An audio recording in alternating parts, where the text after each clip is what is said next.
old chair circle blues. When I see the circles out, I get glum, there is no doubt. Got me the old chair circle blues. When I see chairs in a round, that's when I start to panic. Flap me hands all in the air, the doctor says I'm manic. Oh no, it's not right, association every night. Got me the old chair circle blues.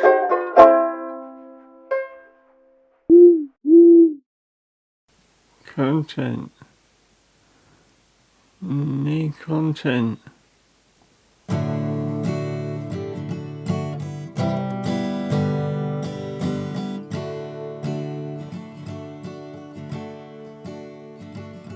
Well, I've never crossed the desert or jumped on a freight train.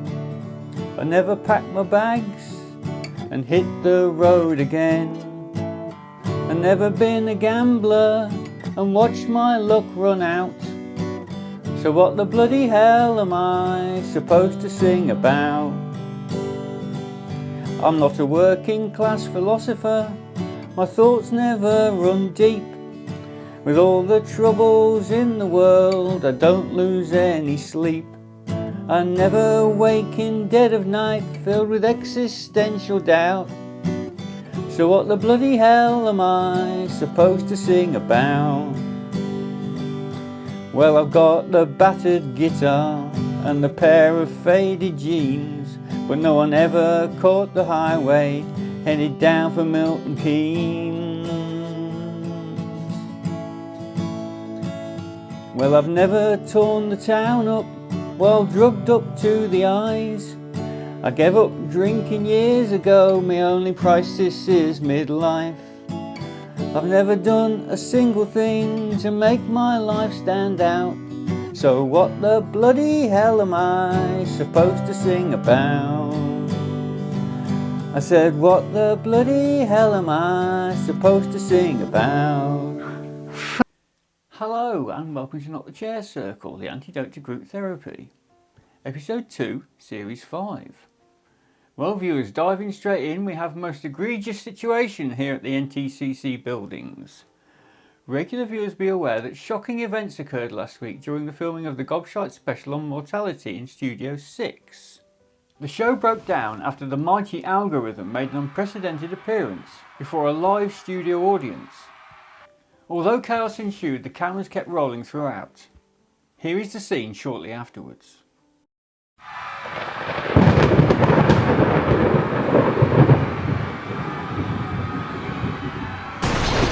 That is all. I shall be leaving now, no mates. Keep up the good work. I'll be watching. It's alright, boss, you can come down now, he's gone. Wow. Oh my goodness. Well, I weren't expecting that. I haven't seen an audience clear so fast since the boss's last xylophone recital. Where'd the Reverend Tim go? Well, the Reverend, he said something about getting a bell and a candle to do an exorcism and then he ran off. Yeah, bet we won't see him again. Hang on, I better go and get the boss out from that sound booth. Are you okay, Professor? Oh, yes, I'm fine, thank you, Mike, and thank you for asking. You seem very centered, considering everything. Oh, me and Algie go way back. Uh-huh. Don't worry, Professor, his bark's worse than his bite. We're quite honoured, actually. He doesn't usually make public appearances. Oh, here they are. Oh, hi, boss. How are you? Hi, Bobby. Oh, Michael, I don't know what to do. I do my best to be the best CEO and producer that I can be. And nothing seems to go right. I'm starting to question my purpose in life. Hey, boss, take it steady. Algie wasn't displeased with you. Really? He told you to keep up the good work. Now, Bobby, you are a beautiful human being. I just want you to know that. Being a CEO and producer is your dharma, your path. You bring enlightenment and joy to everyone around you, even at the expense of your own karma. What is going on in here? Dr. Robert. I hope you're not confusing Bobby with your new age claptrap. He's my patient, you West Coast hack. Oh, my. Come on, Bobby, you're suffering with executive burnout, that's all. Actually, boss, fittingly for the show, what you're having is a classic existential crisis. Doubting your own actions and values. However, Jean-Paul Sartre, foremost existentialist of cafe society in Paris in the late 40s, always insisted that existence came before essence. That is to say, you existed before you became a CEO and producer. You were born without any preordained essence or purpose. Only objects have innate essence. A fork is born to be a fork. Now, if we take the stance that you are an autonomous human being, which you are, all you are doing is following your natural and perfectly normal desires. Don't let other people define you, boss. You are unique. I mean, how many other CEO, influencer, fashionista, heavy metal xylophonists do you know? Well, I suppose so. Cheer up, boss. Nothing's ever that bad. Have a curly whirly. Oh, Shaggy, that is so beautiful.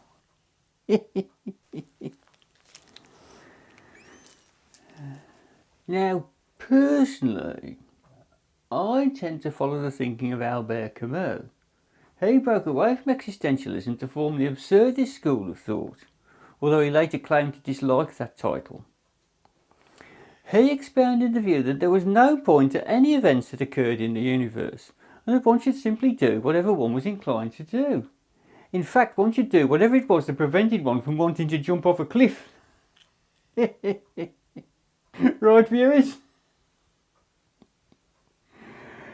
Anyway, that's me. I'm off. I'm going up the Asda. I'm going to shout fat arse and see who looks. See ya. Well, viewers, once again, Shaggy not only saves the day, but also manages to justify the very shaky premise of the show. And now it's time for the welcome return of Poetry Corner. Well, we like it. This series, we've asked Old Bob to take the chair. We've asked him to regale us with some of the more broadcast friendly of the colourful limericks that he often recites in the canteen. We got him into the hot seat with Shaggy behind the camera and our CEO and producer, Bobby No Mates, in attendance in order to oversee the content. Over to Studio 2.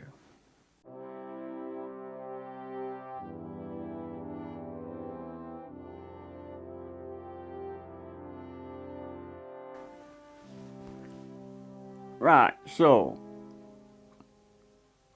do me poems, but not the really rude ones.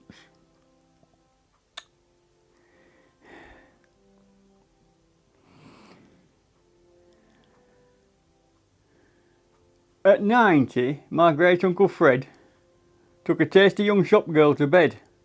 I'm afraid I can't say if he had it away, 'cause it's wrong to speak ill of the dead.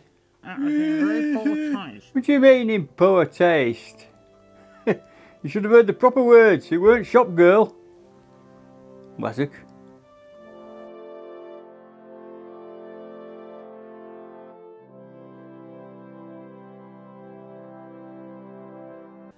And there we have old Bob keeping a noble tradition alive, baiting the boss.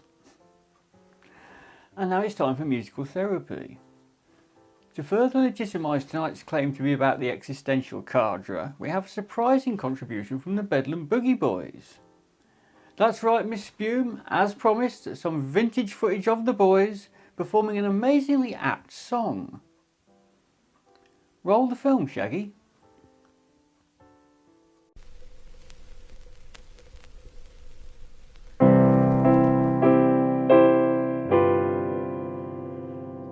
Now of the existentialists, I'll admit I'm not that keen. Jean-Paul Sartre, what a martyr, I couldn't dig that scene. Then you emerged, you shocked those bores. You took no actual life's wee pranks, you shook them to the core. Albert Camus, how do you do? I'd like to shake the hand of a man that thinks like you. Your philosophy is the final word. You simply look at life and say, comme c'est absurd. Your claim is life's a joke. You said you imagined Sisyphus as a really happy bloke. How Beckham, how do you do? When life's absurd, you're the final word. Hats off to you.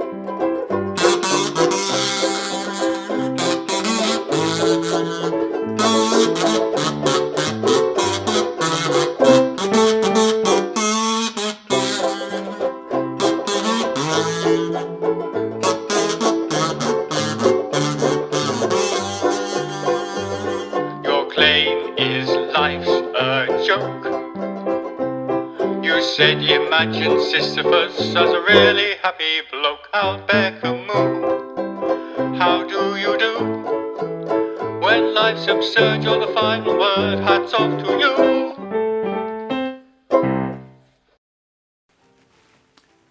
And once more, the Bedlam Boogie Boys take us back to a more sophisticated era, both musically and philosophically. Speaking of sophisticated, the gang have asked me to pass on their extreme gratitude to you, our cherished audience, for your obliging patronage of the show tonight. I, as ever, would like to thank you for your kind indulgence. And now onto the heady world of folk rock, which was shocked to its foundations this week at a hastily convened press conference. It concerns several performers who have performed on, and indeed are considered friends of, Not the Chair Circle. Now naturally, Mike Gobshite, in his role as resident rock historian and investigative journalist, was keen to get his hands on all the details. To further utilise Mike's eclectic talents, he can now give us the shocking facts on his chat show. Over to Studio 6.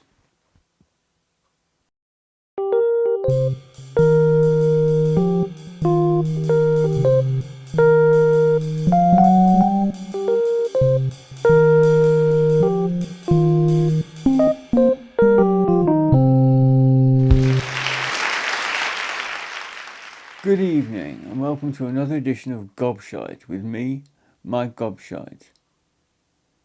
Tonight viewers may be the pinnacle of my career, if you can call what I do a career.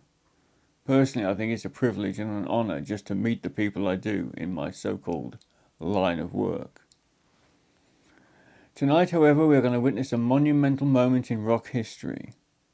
Not only the reforming of one of my favourite bands, the Internal Combustion Gravy Train, but also the reuniting of twin brothers, Rod and Don Hemsby. But first, let's take a look at events earlier today.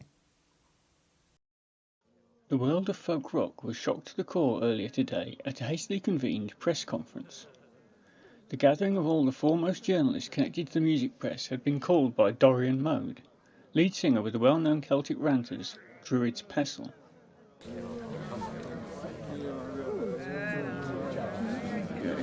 Yes, thank you ladies and gentlemen of the press for being here this morning.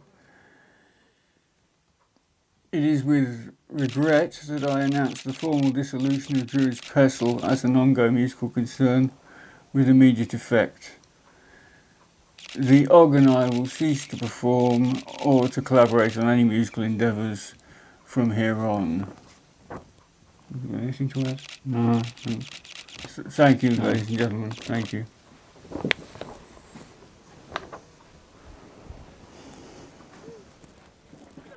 But the biggest shock of all was yet to come.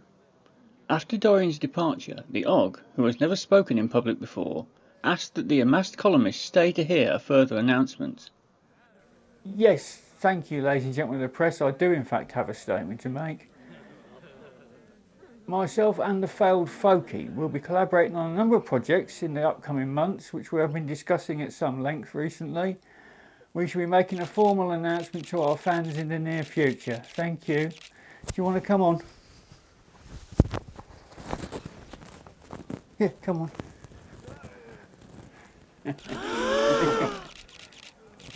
You reckon they guess? It's the Internal Combustion Gravy Train. Yeah, I think so.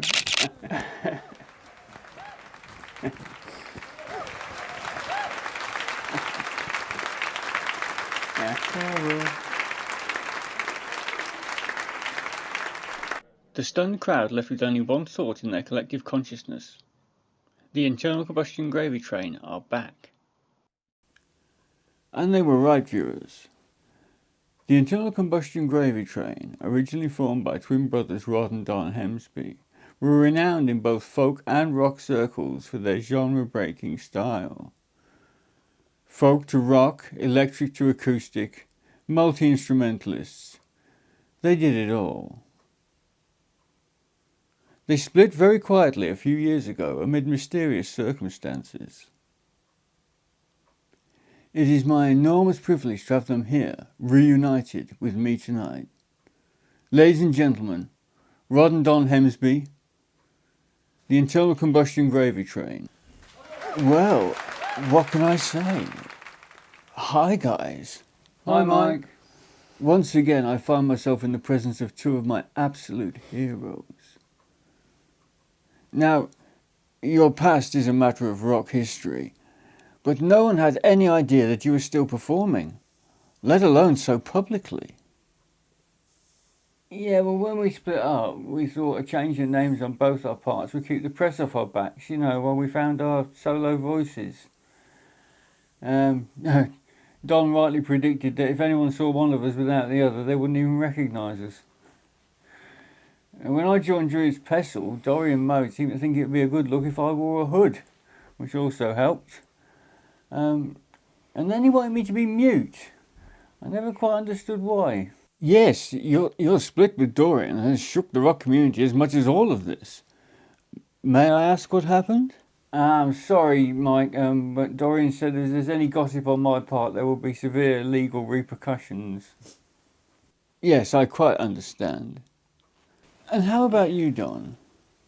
The failed folkie? Quite a self-deprecating choice of name on your part. Yeah, unfortunately, I was suffering from a chronic lack of self-confidence for many years. That's what led to the split of the internal combustion gravy train. Well, Don, I have to thank you. You have just saved me from having to ask what was going to be a very difficult question, both as a fan and a chat show host. But all resolved now, I trust. Oh yeah, Mike, and I'm very grateful to you for giving me the warm-up show work while I was sort of getting myself together. Well, I was honoured. Oh, I would have been if I'd known it was you. I really had egg on my face on that one. The Robertos, your close friends, I believe, have been ragging me all week about this. Yeah, we lost a tenet of space on that one as well. Don't feel too bad, Mike. I mean, we did shave off our tashes. I could cite another reason for not recognising you, but it would show me up as the total rock nerd that I am. Go on, Mike. Well, unlike tonight, you were not sporting your iconic 5-string blue Hofner Shorty with a double octave fretboard. You're right. That is very nerdy. Yes. Oh well, I suppose I might as well carry on now. This guitar, viewers, is strung to an open G tuning with the redundant bass E string discarded. I also noticed, Rod, that you have got your traditionally strung red Hofner Shorty with you. Yeah, I've still got it. Is it the original? Yes, Mike, the original from the 74 tour. Oh. And is that a bottleneck slide I see in your pocket? No, Mike. I'm just pleased to see you.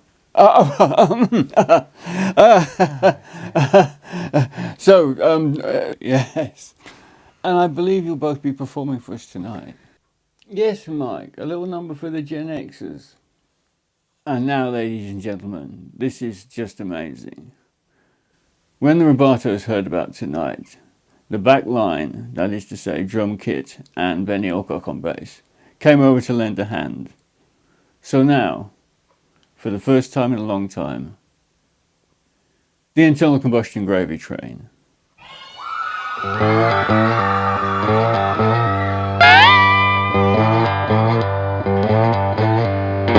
I'd like to talk about a time that's very dear to me.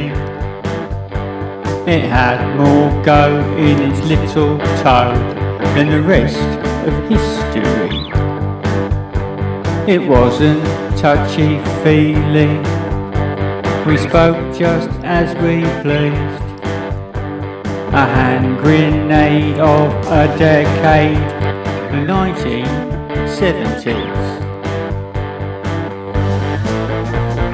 70s kids never had skid lids when they rode their chopper bikes. Headed out at dawn, tearing up the lawns, and they wouldn't get back till night. Who's that kid stuffing ginger snaps, just about to come a cropper? He lost control and pitched head first off the front of his space hopper. We weren't baby boomers, we were Generation X. With Action Man and Barbie, we could teach you all about sex.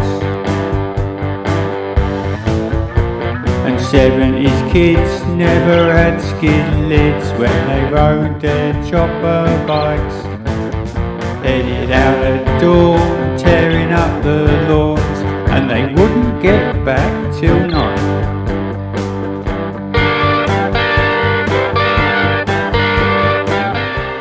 You have been watching Not the Chair Circle, written, composed and performed by Bob McGowan, aided and abetted by the people in his head. This has been a Bobby No Mates production. We drank the orangest of orange juice, it made us bounce like jumping beans. It didn't have much vitamin C, but it was stuffed with tartrazine. We didn't have ADHD, it hadn't been invented. We were just cool little sods, they said we were demented. The 70s kids never had skid lids when they rode their chopper bikes. Headed out at dawn, tearing up the lawns, and they wouldn't get back till